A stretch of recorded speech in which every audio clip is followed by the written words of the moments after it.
எங்கள் அம்மா வந்து என்னுடைய லைஃப்பில் வந்து எல்லாருக்குமே நீங்கள் பார்த்தீங்கன்னா அம்மா தான்.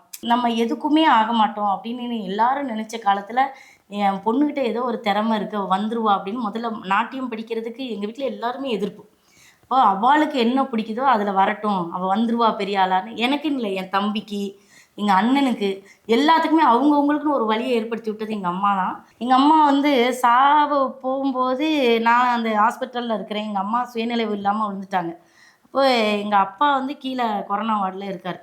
எங்கள் அப்பாவும் அம்மாவும் எப்போ சண்டை போட்டுகிட்டே இருக்கும். ரெண்டும் நம்ம நினைப்போம், எங்களுக்கு ஒன்றுக்கு ஒன்று பாசம் இல்லை போல இருக்குன்னு நம்ம நினைப்போம். நான் அப்படி தான் நினச்சேன்.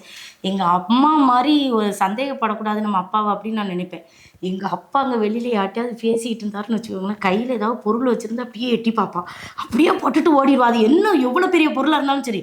என்ன என்ன கேட்டா இப்போ உங்ககிட்ட, ஏம்மா ஒரு அட்ரஸ் இத்தனை பேர் இருக்கும்போது ஏன் உங்ககிட்ட வந்து கேட்டா அப்படின்னு அப்படி ரொம்ப பாசம்.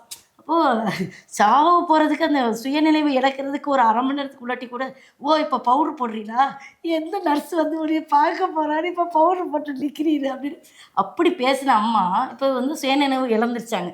இழந்துட்டு நான் பேசுகிறேன், அம்மா நான்லாம் வந்துட்டேம்மா தீபா, இப்போ நான் நல்லா தானம்மா இருக்கேன், நீ கவலைப்படாத அப்படின்னு நான் அப்படி வந்து கையை வச்சு பேசிகிட்டு இருக்கு. இந்த பக்கம் இப்படி கண்ணீர் ஒழுகுது.